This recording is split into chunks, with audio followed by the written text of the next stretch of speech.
Okay, this is crazy. You're probably not going to even believe this happened.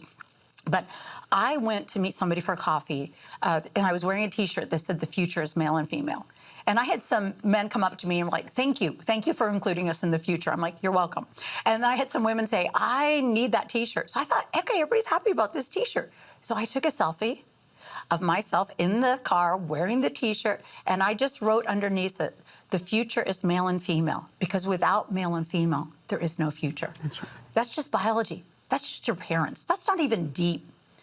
922 comments later, people were enraged. People were like, this is coding like all lives matter. This sounds like you are co-signing with patriarchy. Women, it's our turn now. It's not the men's turn now. It's our turn. I mean, people just went after it. They were yelling, I was a bigot. I was a demon of hate. I mean, and then people started fighting with each other. I'm like, what in the world is going on? So I've learned anytime something is that charged, there's something more behind it. So I just went home and I typed into my computer, what is the origin of the quote, the future is female? And I found out it was from a 1975 lesbian separatist group called Labris. And you think, what's Labris? It's the two-headed axe carried by the Amazon and the Greek and Roman goddesses.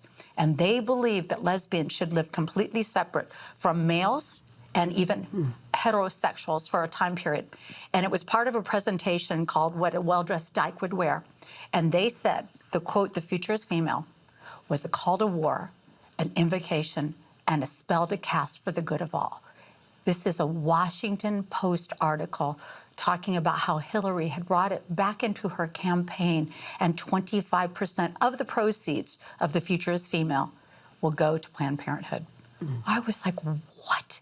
We have child sacrifice. We have spells being cast. We have a separation when God said, it's not good for man to be alone, that male and female together were a power union.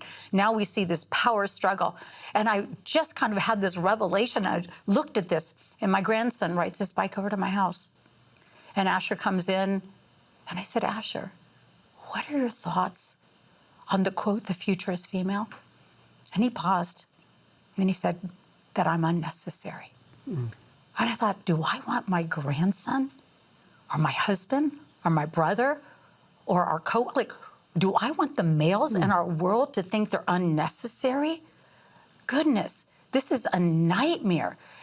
Right now, I don't know if you know this, suicides are at the highest rate they've ever been in young men, 24 to 35, because they do feel unnecessary. And so I want women to remember that they are the multipliers, they are not the dividers, that they are the ones that take what is not good and make it so very, very good.